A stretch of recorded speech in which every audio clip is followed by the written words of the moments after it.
PSSI resmi memecat Patrick Kluivert.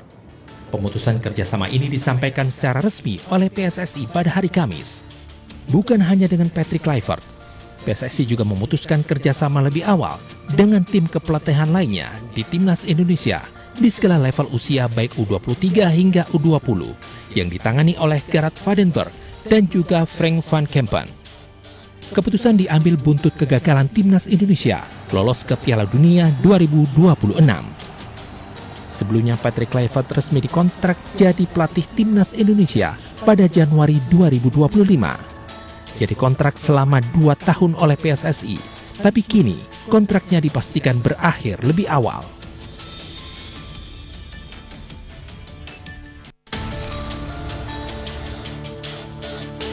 PSSI resmi memecat Patrick Kluivert.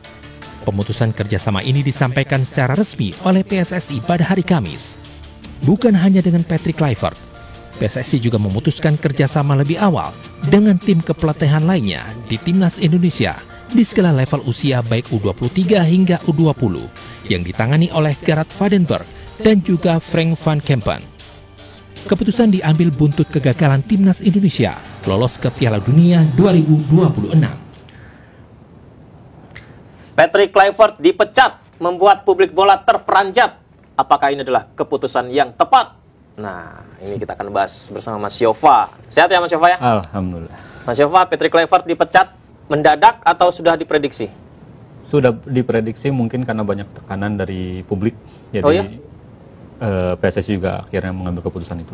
Tekanan maksudnya karena kemarin gagal di putaran 4? Kemarin gagal di putaran keempat. Aku lupa deh, ini kayaknya kontraknya itu nggak sampai putaran 4 ya? Nggak sampai. Maksudnya lebih panjang gitu. Maksudnya kontraknya itu lebih panjang dan ini pemutusan kontrak.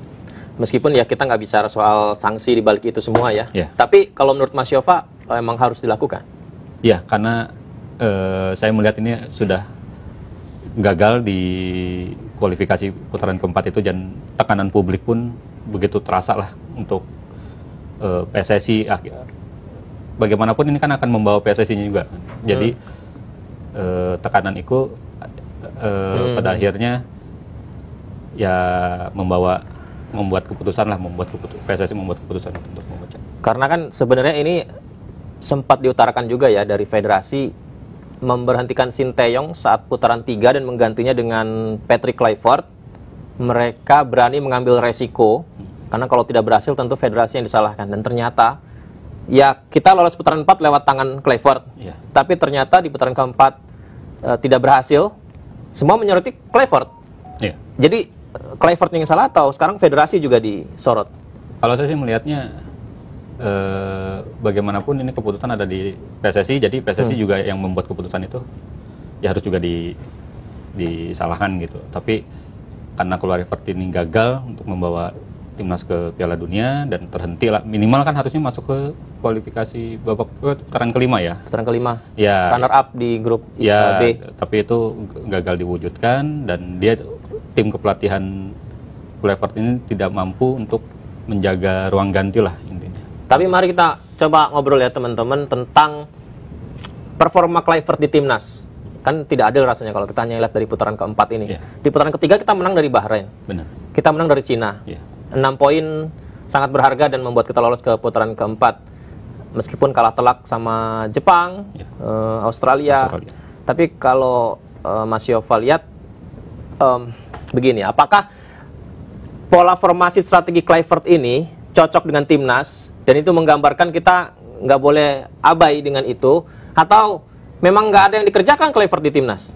Kalau saya lihat ini kegagalan di Kluivert ini, dia tidak bisa maksudnya tidak bisa mengendalikan ruang ganti itu. Tidak bisa mengendalikan ruang ganti? Iya, karena kan pemain itu kan punya ego masing-masing ya. Dia harus, kalau dari awal kan sudah dibilang kan, kalau dia bisa mengendalikan ruang ganti, kemungkinan itu besar lah untuk. Loh, bukannya itu juga bermasalah di era Sinteyong ya? Malah. Iya, makanya kan ini kan terulang terus kan. Makanya kan dia mendatangkan Alex Pasur itu berharap bisa meredam itu kan. Ternyata kan itu tidak berlangsung selama era kepelatihan Patrick Kluivert. Tapi mengakui gak sih bahwa pemilihan pemain dan strategi ketika lawan tim sekelas Arab Saudi dan Irak itu tidak tepat? Oh iya, jelas kalau itu. Jelas? Iya, kalau itu jelas. Kayak kalau Yakob kan memang dari awal itu, tapi kan mungkin ada instruksi tertentu ya. Ya. Dia harus bermain seperti apa. Terus penempatan Mark Locke. Iya kan saat itu kan, terus Beckham Putra kan saat itu kan yang tidak diprediksi di awal tiba-tiba muncul di starter. Nah, itu kan membuat publik. Sekali lagi bukan salah pemain ya, tapi kalau pemain tidak bisa disalahkan. lebih kepada apa ya, arahnya Kluivert ini mau dibawa kemana timnas ini gitu kan ya. Tidak adanya Marcelino, padahal jelas Marcelino adalah pencetak gol saat lawan Arab Saudi. Benar. Terus formasinya juga apakah menguasai bola lebih banyak, transisi bertahan menuju ke menyerang atau seperti apa, double pivotnya juga kayaknya tidak terlihat ya di empat kemarin. Kan saya bilang waktu pas kita ngobrol itu kan saat itu finishing kan yang menjadi persoalan kan, masalah finishing. Terus kayak oleh Romney yang kita tahu itu mungkin karena cedera, Kluivert punya pertimbangan lain dimasukkan di babak kedua, tapi kan kita berharap lah saat itu kita berharap Ole main di starter sebagai starter lawan Arab. Kita akan lihat karena ini sebenarnya Mas Yova dan juga teman-teman berbarengan dengan statement Prasetyo Adi ketika menyampaikan Presiden Prabowo Subianto kecewa dengan hasil ini. Kita simak ya, kita putarkan berikut ini. Tadi sampai kepada diskusi tidak hanya masalah sepak bola. Jadi Bapak Presiden ingin kita mempunyai suatu akademi atau suatu tempat penggemblengan khusus untuk beberapa cabang-cabang olahraga yang memang kita harapkan itu bisa masuk ke Olimpiade dan harapannya tentu mendapatkan medali. Ya, Mensesnek menyampaikan Presiden kecewa dengan hasil kita nggak lolos Piala Dunia dan minta evaluasi menyeluruh. Di belakang dia tambahkan perlu ada akademi pembinaan usia muda dan lain-lain. Tapi yang kita soroti di depannya nih, menyampaikan bahwa Presiden kecewa dan perlu evaluasi menyeluruh. Kalau kita urutkan nih Mas Yova, berarti Presiden tuh marah ya ke Erick Thohir ya? Sudah pasti, karena kan harapan itu kan besar ya. Naturalisasi didatangkan di era Erick Thohir itu mungkin ada 15 sampai 17 pemain naturalisasi yang didatangkan lah, maksudnya yang sebagai WNI gitu kan. Tapi pada akhirnya gagal gitu. Dan statement Erick Thohir di pas bulan lalu kalau nggak salah lawan Lebanon ya, terakhir lawan Lebanon itu dia memutuskan untuk tidak lagi menaturalisasi dan dia memilih untuk pembinaan usia muda. Akademi sepak bola di Indonesia untuk akar rumputnya itu akan digembleng lah, digenjot untuk biar ini memutus itu dulu lah mungkin. Kalau saya sih melihatnya itu dulu, tapi ini Patrick Kluivert ini Erick Thohir ini saya melihat ini tidak trauma dengan pelatih Belanda gitu kan. Dia dulu di zamannya pas megang Inter Milan itu kan dia juga gagal. Perang Debur di 2016 kalau nggak salah ya. Iya, Perang Debur Inter Milan dan saat itu Mancini kan yang didepak karena digagal di pramusim dan gagal juga dalam pembelian pemain. Akhirnya didepak digantikan Perang Debur dan itu gagal juga. Dan ini diulangi lagi di timnas. Kalau kita tarik mundur, sebenarnya apa ya pertimbangan saat itu memilih Patrick Kluivert ya? Karena kita tahu kan pemain kita mewah loh, A1. Iya, benar. Kevin Dix, Borussia Mönchengladbach, Bundesliga, Jitses, Sassuolo, Liga Italia, Vardong di Lille ya kan, Ligue 1 Prancis. Tapi dia memilih Patrick Kluivert yang CV-nya itu di Curaçao, yang juga Curaçao malah lolos lagi ya, hampir lolos lagi ya sekarang ya.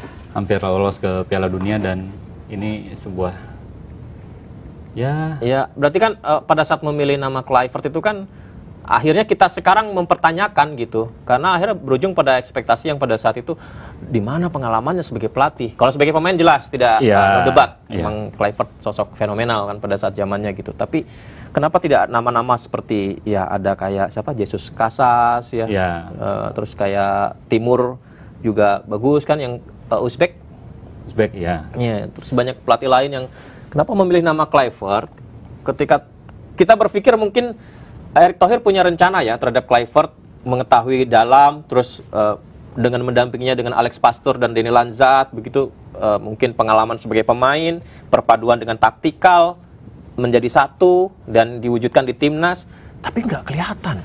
Itu yang menjadi soal. Ya, dari pemilihan pelatih pun itu kan terjadi di Natal kalau nggak salah. Ya.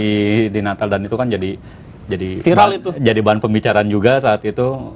Hanya dari 3 calon pelatih hanya Kluivert yang datang untuk diinterview saat itu kan. Nah itu juga kan jadi pembicaraan, dan ini ya semuanya kan jelas lah Kalau terlalu nggak salah instan. waktu itu karena ini ya, Kluivert datang karena meskipun libur Natal, tapi Iya. dia tetap datang itu ya. Ya, kalau saya sih melihat ini karena terlalu instan dan sulit untuk karena pelatih itu kan kalau pelatih luar itu hanya datang pas event gitu, maksudnya event. FIFA Matchday atau event-event kualifikasi Oke. gitu. Jadi pengenalan itu tidak. Mas Yova dan juga teman-teman, kita akan lihat dan dengarkan manajer timnas yang belak-belakan katanya akan sampaikan ke Exco Pak Sumarji. Ini dia.